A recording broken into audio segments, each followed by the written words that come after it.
안녕하십니까. 현대투자연구소 송기호입니다. 코로나 사태로 전 세계 증시가 패닉 상태입니다. 당분간은 확진자나 사망자 수가 지속적으로 증가하겠지만 한편으로 본다면 전형적으로 매도의 어떤 그 클라이막스에 다다르고 있지 않나 생각이 됩니다. 오늘 방송은 바닥론에 대한 희망의 메시지를 전달해 드리고요. 아울러서 삼성전자, 삼성 SDI 등 총 6종목 준비해 봤습니다. 의미는 6종목에 대해서 한번 살펴보도록 하겠습니다. 자, 시장 점검 포인트 4가지로 요약을 했는데요. 먼저 그 주가의 선행성, 이번 기회를 통해서 주가의 선행성에 대해서 우리가 좀 깊게 생각해 볼 필요가 있을 것 같아요. 일반적으로 이제 개인 투자가들, 대중 투자가들은요, 악재의 어떤 그 정점에서 주가가 바닥을 찍고 상승 전환되려고 알고 있는데 그게 아니고요. 악재로 인해서 최악의 어떤 그 상상력이 반영되는 그 절정 시점에서 동시에 주가의 절대바닥, 또 혹은 이제 대바닥이 온다고 보는 거죠. 악재의 크기가 크면 클수록 큰 바닥이 오고요. 악재의 크기가 크면 클수록 주식은 반대급으로 랠리를 상대적으로 굉장히 강화시킨다고 봅니다. 잠시 후에 우리가 자료를 통해서 한번 살펴보도록 하고요. 자, 두 번째는 이제 시장은 결국은 이제 4차 산업혁명과 신종 바이러스와의 어떤 그 싸움, 충돌이라고 보는데요. 결과적으로는 뭐 절대적으로 4차 산업혁명 과정이 완성한다고 이제 보는 거죠. 이것은 우리가 유튜브 방송 통해서 여러 번 이제 강조를 해드렸고요. 그 역사적으로 보더라도요, 기술혁명이 어떤 그 대외적인 어떤 불확성에 항상 그 압승을 거뒀습니다. 참고해 보시기 바라고요. 세 번째는 지금 시장의 어떤 그 펀더멘털 굉장히 양호하다고 보는 거죠. 지금 PBR 기준으로 코로나 사태 전에는 대략 한 0.9배였는데 좀 빠졌기 때문에 한 0.8배 순이라고 봐야 되겠고요. 우리가 흔히 이제 뭐 금융위기 이런 얘기들도 많이 도는 것 같아요. 하지만 외환보유고가 지금 사상 최고치입니다. 4,096억 달러라고 보는 거죠. 1월 말 기준입니다. 세계 9위라고 하죠. 네 번째는 상당히 중요한 부분이죠. 중국 증시가 이미 그 극점, 세일링 클라이막스를 통과했다고 보는 거죠. 지난 그 2월 3일이죠. 2월 3일. 춘제 연휴 이후에 이제 증시가 개장하자마자 거의 9%대 폭락을 했거든요. 그 이후에 빠르게 회복을 하고 있고, 그 이후에 또 한국을 출발로 해서 미국이라든가 유럽 쪽으로 이제 계속해서 코로나 사태가 전이되는 모습이죠. 그래서 한국, 미국, 뭐 유럽 같은 경우는 지금 어떤 그 세일링 클라이막스가 즉 매도의 극점을 통과하는 중이 아닌가 생각됩니다. 자, 의미 있는 시그널 중 하나는요. 지난주 이제 그 주말 다우라든가 나스닥 증시를 보게 되면 그 저점 대비해서 길게 꼬리를 달았습니다. 이런 것도 굉장히 중요하죠. 그리고 필라델피아 반도지수 이거는 또 4차 산업혁명과 굉장히 어떤 그 결정적인 상관관계가 있다고 봐야 되겠죠.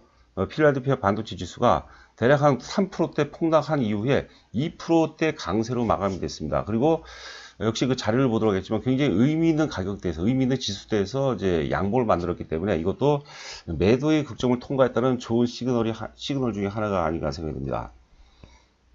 자, 주가가 급등하게 되면 이제 대중들은 흥분합니다. 흥분하고 이제 그 프로들은 언제 이제 최상투가 오는 것인가 이제 공포에 빠지게 되죠. 반대로 이제 주가가 급락하게 되면 대중들은 이제 공포에 쌓이게 됩니다. 하지만 또 프로들은 언제 또 바닥을 칠 것인가 많이 흥분한 상태에 있다고 그러죠. 이거는 이제 조셉 그린빌이 한 얘기인데 우리가 잘 한번 고민해 볼 필요가 있을 것 같아요. 지금 회사로도 이제 많은 전화가 오는데요. 대부분 이제 공포에 많이 빠진 거죠. 그런데 앞서도 이제 여러 번 반복해 드렸지만 지속성과 이제 유행성과의 싸움이라고 볼 수 있을 것 같아요. 지속성이라는 것은 이제 4차 산업혁명이라는 것은 이게 보통 이제 그 뭐 한 100년 주기 사이클이라고 보는 거고요. 지금 코로나 바이러스 같은 경우는 유행성이라는 거죠. 유행성. 싸움이기 때문에 결국은 뭐 어느 시점이 될지 모르겠어요. 오늘이 될지 내일이 될지 모르겠지만 결국은 주가가 저점을 확인하고 요번에 이제 그 상승 랠리는 악재의 크기가 큰 것을 크게 온다고 보는 거죠. 그렇기 때문에 우리가 조금 물러있는다, 좀 기다린다 이런 관점으로 좀 시장에 접근해야 되지 않을까 생각됩니다. 자, 그리고 이제 악재와 주가의 상관관계인데요. 이 빨간 선이 이제 우리가 주가라고 생각하시면 될 거고, 파란 선이 이제 악재, 코로나 바이러스라고 생각하시면 될 것 같아요. 주가가 이제 먼저 바닥이 오죠. 우리가 이제 중국 증시를 따지면 이제 2월 3일이 될 것 같아요. 9%대 폭락한 시점이 이제 그 바닥을 찍은 거죠. 최악의 어떤 그 상상력들이 연휴 기간에 이제 한 방에 몰리면서 이제 9%대 폭락이라는 것으로 어떤 주가의 바닥을 확인했고요. 그 이후에 이제 주가가 빠르게 지금 회복이 되고 있는 그런 모습입니다. 그런데 코로나 바이러스는 어때요? 진행 속도가 확진자라든가 사망 지수가 계속해서 증가하고 있죠. 그러다가 어느 순간인가는 정점은 오는데 이미 정점에서는 주가는 랠리가 이제 본격적으로 진행되고 있는 그런 과정이라고 보는 거죠. 그래서 사태 전보다 강력한 상승 파동이 전개가 된다고 봐야 될 것 같아요. 우하단에 보시면 악재의 절정기에 바닥을 확인한다는 것이죠. 그리고 악재의 정점기에서는 이미 주가는 바닥을 찍고 상당히 오른 상태예요. 그래서 또 따라사기가 굉장히 또 애매한 상태입니다. 그 역시도 이제 계속해서 악재가 또 지배를 합니다. 정점을 통과하더라도 악재 지배하기 때문에 주식을 따라사기가 굉장히 애매하죠. 그러니까 우리가 앞서 얘기한 대로 조금 물린다는 생각으로 이제 접근해야 될 것이고요. 또 지금 추가적으로 매수 여력이 없는 분들 같은 경우는요, 일단 좀 편안한 마음으로 기다려야 되겠죠. 자, 감기하고 이제 독감, 코로나 바이러스 세 가지를 구분해 놓은 자료가 있는데요. 간단하게 한번 살펴보도록 하죠. 감기는 수백만 바이러스 중에 하나고요. 뚜렷한 치료기 없고 합병증도 거의 없다고 그러고요.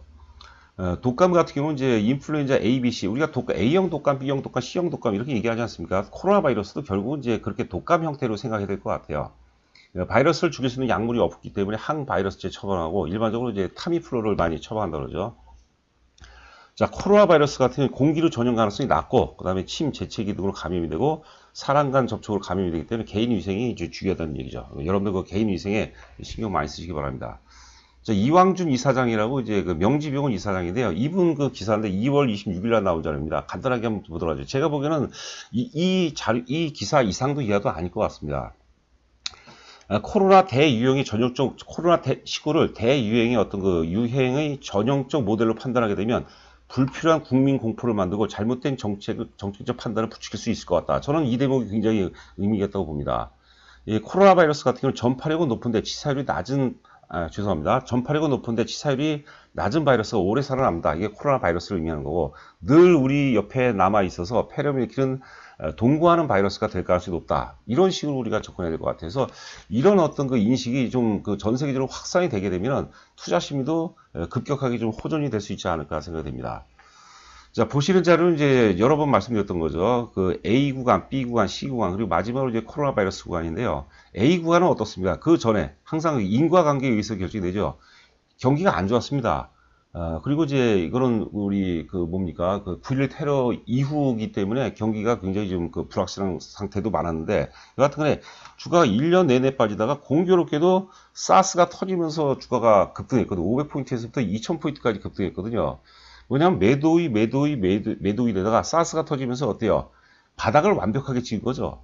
지금 코로나 바이러스도 마찬가지예요. 코로나 바이러스가 언젠가는 지나가겠죠. 지나간다면은 그 코로나 바이러스 그 구간에서 그 악재, 이때가 사실 그 경기의 최바닥이고, 뭐 기저효과를 감안한다 하더라도 그거보다 더 나빠질 가능성은 적다고 보는 거죠. 그래서 주가의 어떤 그 선행성이 작용하면서 미래 가치를 미리 가파르게 땡길 가능성이 이제 높다고 보는 거죠. 자, B 구간에서 이제 그 2009년도 그 3월 달인데 신종플루, 이때도 공교롭게 신종플루가 터지면서 주가가 1000포인트 아래에서부터 이제 2000포인트까지 급등을 했습니다. C 구간에서 메르스 사태는 이제 경기 혼조 국면이기 때문에 크게 뭐 주가에는 영향을 못 준 것 같고요. 지금 저는 코로나 사태가 A 구간이라든가 B 구간하고 많이 좀 유사하다고 보는 거죠. 경기가 안 좋은 상태에서 터졌기 때문에 우리가 상승, 강세 1구간은 악재를 먹고 자란다고 그러죠. 월 오브 워리, 걱정의 벽을 타고 간다고 보는 거죠. 자, 그리고 이제 최근에 지난주 나온 얘기인데 뉴욕타임즈에서 한국이 이제 방역에 성공한다면 세계적인 모범이 될 것이라고, 우리 그 대한민국 어떤 방역 체계에 대해서 굉장히 극찬한 내용이 있었던 것 같아요. 뛰어난 진단 능력.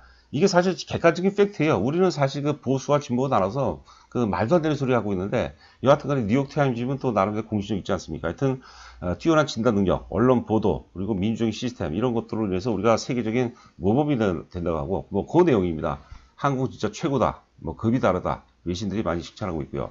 이런 것들은 우리가 이제 의료진이라든가 그 뭐 공무원들, 관계 공무원들한테 많이 우리가 좀 격려를 해줘야 되지 않을까 싶습니다. 여하튼간에 검사 비율이 뭐 미국보다 700배 이상이라고 그러니까 대단한 거죠. 검사 비용도 우리는 16만 원대. 자기가 그냥 그 보건소에 가게 되면은 보건소에서 이제 하게 되면 무료인데, 자기가 이제 그 자비로 한번 검사를 해보겠다 하면은 뭐 16만 원 든다 그러고, 미국은 뭐 400만 원까지 나오더라죠. 자, 그리고 중국이 코로나 신규 확진자 수가, 뭐 중국의 데이터가 정확하지 않다고 하지만 하여튼 그 요 기사 내용으로 본다면 확진자 수 증가율이 좀 떨어진다고 하죠. 이런 것들도 일시였던 거 투자 심리 회복으로 이어질 가능성이 높습니다. 거기에도 우리가 항상 대비를 해야 되겠죠. 그렇기 때문에 조금 물려있는 게 여러분들 오히려 스트레스 덜 받습니다. 주식을 이번에 코로나로 인해서 그 너무 쇼크를 받아 나는 주식을 못하겠다 하면 어쩔 수 없겠지만, 주식을 계속해서 한다면 물려있는 게 낫습니다. 그냥 현금을 갖고 있는 것보다 저는 물려있는 게 훨씬 낫다고 보는 거죠. 자, 이제 필라델피아 반도체 지수인데요. 그 금요일, 우리 시간으로 따지면 이제 토요일이 되겠죠. 아니, 금요일 장세가 되겠죠. 금요일 장세 거의 한 3%대 폭락에서 출발했다가 2% 강세로 마감이 됐어요. 그런데 이게 월봉으로 보게 되면 굉장히 의미 있습니다. 프레토 지지선대에서 지수 1600대에서 이제 1600대까지 빠졌다가 돌려놓은 거거든요. 프레토 지지선을 확보하고 있다는 것은 굉장히 의미 있는 지표라고 봐야 될 거고요. 다우지수 보게 되면 밑에 그 큰 폭으로 빠졌다가 거의 한 3%대 빠졌다가 돌려놓는 1%대로 이제 돌려놓는 모습이죠. 이런 것들도 좋은 시그널 중에 하나입니다. 그래서 저는 다우지수든 뭐 혹은 이제 나스닥 지수든 토요일날 금요일이 되겠죠. 금요일날 그 저점이 중국 증시의 중국 상해 종합의 어떤 그 2월 3일하고 거의 일치하는 어떤 그 매도의 극점이죠. 세일링 클라이마스 구간이 아닌가 이렇게도 한번 생각해 봅니다. 자, 그리고 위에 그림이 이제 그 상해 종합이고 아래가 이제 다우지수인데요. 자, 앞서 말씀드린 것 같이 지난주 금요일날 다우의 저점과 2월 3일이죠. 2월 3일 그 상해 종합의 저점과 거의 일치하는 그런 구간이 아닌가 생각됩니다. 자, 삼성전자. 예, 계속해서 이제 우리가 삼성전자서부터 한번 한 6종목 정도 살펴보도록 하겠습니다. 자, 62,000원 고점 대비해서 제법 밀렸어요. 많이 밀렸는데 한 10% 정도밖에 안 밀고 그 주가가 그 월봉을 보시게 되면 이제 삼성전자 역사적 신고가를 돌파한 시점이 돌파하고 이제 첫 조정인데 돌파한 시점에서 여러분들 주식을 어설프게 매도하면 안 된다고 그런 거죠. 물론 이제 사후적으로 놓고 봤을 때는 우리가 62,000원대 팔고 최근 저점에서 되사면 좋은데 그것은 사실 그 거의 불가능하다고 이제 저는 그렇게 해석을 합니다. 아니면 제가 이제 능력이 떨어지거나 그건 인정을 하는데 저는 오히려 좀 물려 있는 게 훨씬 낫다고 보는 거죠. 지금 그 대체적으로 이제 고점 대비 한 10% 정도, 10%, 12% 정도 빠졌거든요. 종목들 보면 주도주들 보면은. 근데 우리가 이제 목표하는 목표 가격은 얼마인가요? 그 이상 100% 이상을 보는 거죠. 그렇다면 저는 좀 물려 있는 게 오히려 이제 맞다고 보는 거죠. 자, 삼성 SDI. 이거는 지금 제가 어제 종가로 만들어 놓은 겁니다. 어제 종가로. 그래서 오늘 동시효과 보고 제가 이제 빨리 방송을 진행하는 거예요. 삼성 SDI도 고점이 35만원대인데, 35만원대인데, 지금 고점 대비해서 한 11%, 2% 정도 밀려있는 상태인데요. 역시, 삼성 SDI도 역사 신고를 돌파하고 첫 번째 조정이기 때문에 어설프게 매도해서는 안 됩니다. 여러분께서 목표 수익률을 만약에 10%, 20%, 30% 정도 잡았다면 잘 팔았어야 되겠죠. 그러나 그 이상을 도모한다면, 제가 다시 분명히 말씀드리지만 제가 보기에는 삼성 SDI는 뭐 넉넉 잡고 2년, 한 2년, 2, 3년 정도 놓고 본다면 한 100만 원 정도는 충분히 간다고 봐야 될 것 같아요. 그거는 여러분도 관련 유튜브 동영상 자료 있으니까 한번 참고해 보시기 바라고요. 자, 이번 정보 이제 SFK 반도체입니다. SF 반도체도 한 6,700원대에서 이제 6,000원이 깨지고 말았는데요. 그 고점에서 뭐 특별하게 분산, 매도하는 적은 없다고 봐야 될 것 같아요. 이번 클라이막스 구간, 매도의 극정 구간을 지나고 통과하고 본격적으로 이제 그 매수 우위가 상승으로 전환된다면 굉장히 저는 또 탄력적인 상승 예상이 됩니다. 제가 뭐 SF반도체 여러 번 말씀드리지만 그 오버슈팅이 남아있어. 오버슈팅이 보통 6,000원대, 6,000원 정도 기준이라면 오버슈팅은 100% 올라. 대형주들도 여러분들 100% 갑니다. 그런 시세가 남아있기 때문에 우리가 어설픈 단기 어떤 등락에서는 맞출 수도 저는 솔직히 없을 것 같아요. 저는 또 그런 능력이 없는 것 같고 여튼간에 좀 계속해서 부유하는 전략이 맞지 않나 생각하고요. 네페스 같은 경우는 먼저 주가가 가격 조정과 기간 조정을 거쳤기 때문에 굉장히 그 뭐랄까 세기가 굉장히 그 의미 있다고 봐야 되겠죠. 바닥에서 출발하기 때문에 네페스도 제가 보기엔 굉장히 좋을 것 같아요. 네페스 같은 경우는 우리가 뭐 계속해서 최근의 장세에서도 네페스 같은 경우는 회원들한테 적당한 가격들을 제시해드리면서 계속해서 매수 관점을 또 제시해드리고 하죠. HFR은 사실 5G의 대장입니다. 그래서 이거는 뭐 사라 팔아라 이게 아니라 우리가 지표 차원으로 한번 보자고 보는 거죠. HFR도 이노와이러스와 함께 역사적 고점을 돌파하고 첫 번째 조정이에요. 역사적 고점을 돌파한 주식은 조정이 단기적으로 좀 다소 좀 들어오더라도 어설프게 매도하는 게 절대 아니라고 보는 거죠. HFR. 자, 에코프로비엠 2차 전지에서 또 대장주죠. 역시 그 물론 이제 상장된 지는 얼마 안 됐지만 역사의 고점을 돌파하고 첫 번째 조정이기 때문에 여러분들 어설프게 팔면 안 돼요. 갖고 계신 분들은 끝까지 한번 봐야 돼요. 매수하는 것은 저는 사실 잘 모르겠고 뭐 경우에 따라서는 우리가 뭐 살 수도 있죠. 앞에 에코프로비엠뿐만 아니라 HFR도 그렇지만 여하튼간에 사더라도 뭐 우리가 한번 주도주 차원이기 때문에 사볼 만하지만 여하튼간에 오른다 빠진다를 넘어서 이런 것들은 우리가 지표 차원으로 해석을 해볼 필요가 있지 않나 생각됩니다. 자, 이번에 이제 그 매도의 극점을 지나고 상승 초기 그 강세 시장 1국면이 온다면 시장은 역시 계속해서 악재가 지배하는 장세가 올 겁니다. 그래서 조세 크랜비는 강세 시장 초기에는 걱정의 벽을 타고 오는다고 얘기했거든요. 여하튼간에 여러분께서 명심하시고 우리가 그 악재 속에서 상상력 속에서 올라가는 그 시세가 가장 아름답고 가장 가파르게 올라간다고 생각해요. 호재가 지배하는 시장에서는 우리가 상당 부분 어느 정도는 이제 그 주의를 요하는 그런 구간이 아닌가 생각됩니다. 자, 그 뭐 이 또한 지나가려니 그런 얘기를 많이 하거든요. 조금 우리가 견뎌낸다면 충분히 어떤 그 좋은 어떤 그 시그널과 좋은 어떤 장세가 지속될 가능성이 높지 않을까 생각이 되면서 오늘 방송 마치도록 하겠습니다.